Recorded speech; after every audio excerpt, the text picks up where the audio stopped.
may ibaba. So, habang mainit-init pa, meron akong, nabuksan ko na siya actually, isi-share sa inyo. So, dahil mas malaki nga yung yung ginagamit ko ngayon, kumuha ko ng mas maliit and sobrang handy na to, pwede mo lang siyang idikit, pwedeng pagdikitan. Ito yon, pakita ko sa inyo. Okay? Bracket small suction cup. So, small suction cup. Okay, try natin.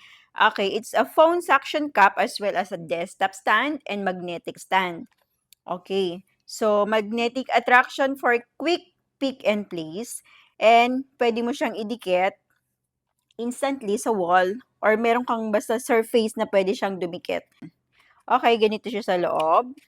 And then, pagbukas mo, ganito siya. Ayun yung magnet na sinasabi. Okay, let's try. Okay, tinanggal ko to.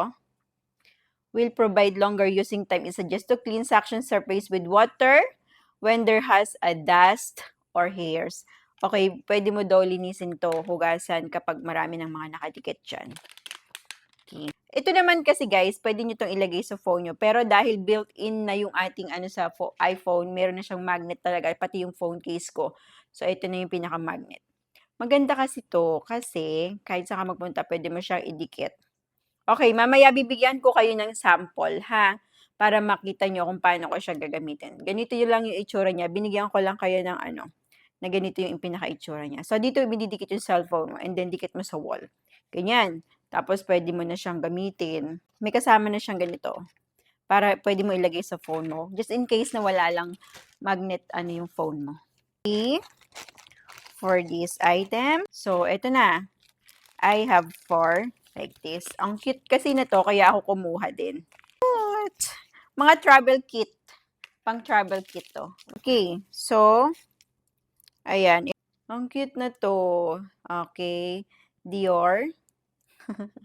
Dior. Oh. Diba? Pang travel kit. Okay. So, meron na tayong may lalagay sa ating travel kit. Okay. Okay. So, ito ay, so what is this? Oh, maliit siyang tube. Ang cute ng kulay. Anong lagay ng bote niya. Okay. So, primer to guys. Bago kayo maglagay ng makeup para maganda yung lapat ng makeup sa mukha nyo. So, another panglagay sa travel kit. So, what is this? Ang cute naman na to. Ano ba to? Tama ba itong nakuha ko? Okay. Wow, this is so cute. Ang liit. Nak, look at this. It's a lip tint. Okay. So, ay, ang cute. Cute. May, alam niyo, maganda kasing ganda nito pag kunwari, meron lang kayong lakad. Yung maliit lang yung bag niyo tulad nito. Alis ako ngayon. So, meron akong maliit na bag. Ito. So, bagay na bagay kapag mga ganito kaliliit lang yung mga ilalagay mo. Hindi ka naman, di ba, mag-i-stay ng matagal doon sa pupuntahan mo. Cute. So cute. It last talaga siya. Oh, see? It's so cute. Meron kasi ako nakalagay kaya hindi ko siya ma-testing. Oh. Ay, maganda. Maganda yung kulay niya. Promise. Okay. So, I got 2.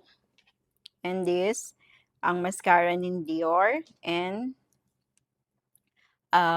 primer. Okay, satisfied ako. Ang cute mga mini pang travel kit talaga siya. Bagay na bagay. So, eto naman yung isa kong nakuha. Ayan. Didikit mo sa wall. Ayan. So, ayun lang. That's it for today's vlog. For today's video. Follow me. Bye! Hanggang sa susunod nating pagkikita ng ating unboxing vlog or mga review ng ating ginagawa. Bye!